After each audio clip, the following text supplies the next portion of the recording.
Bismillahirrahmanirrahim. Assalamualaikum warahmatullahi wabarakatuh. Alhamdulillah, salatu wassalamu ala rasulillah.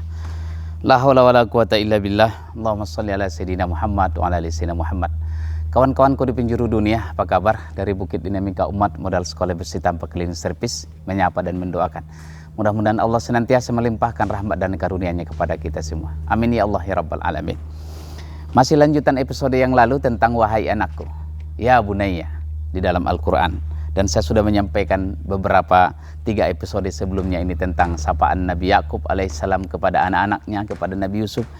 Begitu juga sapaan dari Luqmanul Hakim kepada anaknya, ya bunayya. Kali ini saya lanjutkan tentang sapaan ini, dan ini semua ada dalam buku Wahai Anakku. Yaitu ketika Nabi Ibrahim menyapa anaknya. Sangat lazim, sangat sering kita dengarkan setiap kali hari raya Idul Kurban, cerita tentang Nabi Ibrahim dan Nabi Ismail sedemikian banyak kita dengar disampaikan para tuan guru kita. Salah satu ayat yang berkenaan dengan ini adalah adanya ungkapan sayang, ungkapan yang sangat akrab dan hangat dari seorang ayah kepada anaknya, yaitu tentang ya bunayya, wahai anakku. Ketika Ismail kecil, masih sekitar usia 13-14 tahun, sudah mulai bisa diajak berjalan-jalan atau berusaha. Dan Nabi Ibrahim bermimpi bahwa dia menyembelih anaknya Ismail. Dan dia menyampaikan ini, diajaknya Ismail berjalan-jalan ke satu tempat yang tidak disaksikan oleh ibunya. Ini juga salah satu adalah cara atau strategi pendidikan dalam Islam. Salah satu cara mendidik anak-anak kita. Manakala ada sesuatu hal yang kira-kira menyinggung perasaan seorang ibu tatkala membicarakan permasalahan, ada baiknya kita berbicara dengan anak di suatu tempat yang khusus. Dan anak ini sudah bisa diajak berkomunikasi, sudah dihargai sebagai seorang yang dewasa meskipun masih remaja. Dan ternyata memang saya juga baru menyadari anak-anak kita itu butuh penghargaan, butuh dianggap sebagai seorang yang memang seorang pribadi yang diajak untuk berbicara. Mereka tidak bisa kita suruh apa saja yang kita mau, tapi mereka sangat merasa bangga dan terhormat kalau diminta pendapatnya. Dan kita belajar dari Nabi Ibrahim meminta pendapat kepada anaknya dengan bahasa yang santun. Saya pun belum mampu menjalankan ini, saya belum mampu mengamalkan ini, tapi berusaha kita bahwa untuk menjadi seorang ayah memang tidak mudah. Walaupun kita tidak sempurna, tapi kita ikut mengambil pelajaran dari Nabi Ibrahim. Mengajak anak berbicara, berkomunikasi, membangun komunikasi. Bahwa keinginan kita belum tentu dipahami oleh dia. Sehingga kita perlu mendengarkan pendapatnya. Jadi tidak ada boleh kita paksakan satu pendapat tanpa kita meminta pendapat kepada anak kita. Inilah pelajaran dari Nabi Ibrahim. Dan Nabi Ibrahim alaihissalam dalam surah As-Saffat ayat 102. A'udzubillahi minasyaitonirrajim. Ya bunayya, wahai anakku. Sekali lagi ungkapan ini sangat berkesan bagi saya. Dan belakangan ini pun saya sering kalau bicara dengan Ananda Ihza, terutama Ihza yang ada di Maisir Kairo, dalam tulisan atau di media pun saya selalu menyebutkan ya bunayya, wahai anakku, wahai anakku. Inni ara fil manami.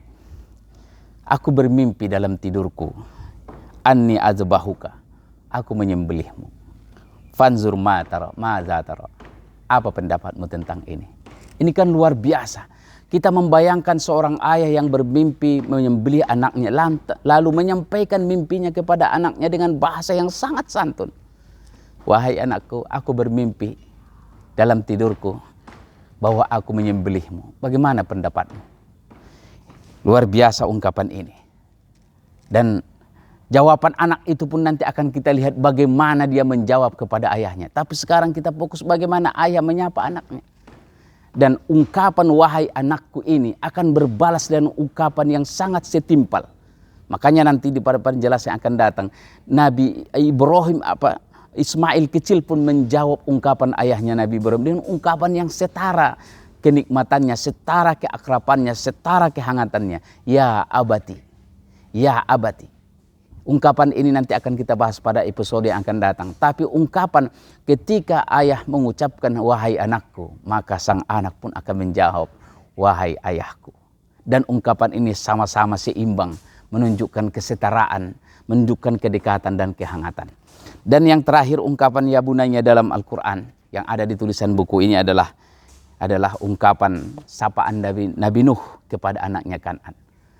Khusus yang ini mengingatkan kepada kita. Sebagai orang tua, pasti kita pernah mengalami di mana anak-anak kita tergelincir jalannya, melakukan kesalahan, membuat sesuatu yang sangat menyakitkan atau mungkin mempermalukan, menghilangkan, meruntuhkan nama baik kita dalam keluarga. Pastilah, dan ini pelajaran dari Nabi Nuh ini menunjukkan kepada kita, bahkan dia seorang nabi pun tidak bisa memberikan petunjuk hidayah kepada anaknya, kepada istrinya. Dan ini menunjukkan bahwa yang memberikan hidayah itu hanya Allah. Kita sebagai orang tua, sebagai guru hanya bisa berikhtiar sungguh-sungguh. Lantas kita berdoa kepada Allah supaya diberikan hidayah kepada anak-anak kita. Tapi memberikan hidayah bukan kita. Kalaupun anak-anak kita sekarang lebih baik atau sudah menjadi baik, itu bukan karena hebatnya kita. Kalau guru mendidik murid-murid menjadi hebat, sebenarnya bukan guru-guru ini yang hebat. Tapi Allah yang membukakan pintu hati anak-anak dan memberikan kemampuan kepada kita sebagai guru. Ketika anaknya Kan'an itu berada di suatu tempat dan ketika tsunami datang, banjir bandang luar biasa, meluluh lantahkan, melenyapkan bumi ketika itu. Dan semua orang-orang beriman sudah masuk ke dalam perahu Nabi Nuh. Dan anaknya ternyata tidak mau ikut kepada perahu ayahnya Nabi Nuh dan memanjat pohon di atas bukit. Dan Nabi Nuh melihat itu dengan penuh kesedihan. Dengan penuh kesedihan karena berharap anaknya ini akan ikut kepadanya. Dia bilang, ini adalah anakku ya Allah. Aku pengen supaya dia ikut kepadaku. Dan dalam kondisi di mana anaknya membantah, menolak petunjuk dari ayahnya, menolak ajakan ayahnya untuk ikut dalam perahu. Ungkapan Nabi Nuh inilah yang jadi pelajaran kepada kita. Ketika anak-anak melakukan kesalahan, pelanggaran atau apapun yang menyakitkan kita, ungkapannya tetap, ya bunayya, ya bunayya, wahai anakku. Itu artinya apa? Begitu mereka tergelincir dalam hidupnya, harus tetap kita dekap, harus tetap kita pegang. Jangan kita lepaskan mereka, nanti mereka tambah sesat. Tapi justru ya bunayya irkam ma'ana wala takum minal kafirin. Ikutlah bersama kami masuk ke perahu ini. Jangan ikut orang-orang kafir. Ungkapan yang sangat tulus bisa kita bayangkan ketika seorang anak melakukan kesalahan, kemaksiatan, tersesat jalannya. Dan ayahnya datang membujuk dengan kata-kata yang sangat indah dan sangat mengharap anaknya mau ikut. Tapi ternyata jawabannya tidak. Wahai anakku, ikutlah bersama kami naik ke perahu ini. Air bah sudah semakin besar. Tidak akan ada lagi yang bisa selamat. Tapi si anak bilang, aku akan naik lagi ke pohon yang lebih tinggi. Akan naik lagi ke bukit yang lebih tinggi dan aku bisa selamat. Dan Nabi Nuh bilang, tidak akan ada yang selamat lagi hari ini. Tapi tetap saja anaknya tidak mau ikut. Dan anaknya tenggelam, hilang. Dan inilah sejarah. Pelajaran kepada kita.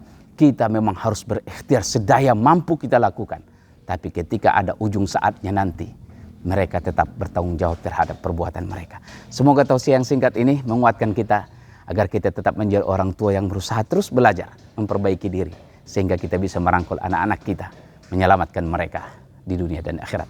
Hadanallahu yakum ajmain, wabillahi taufiq wal hidayah. Assalamualaikum warahmatullahi wabarakatuh. Horas.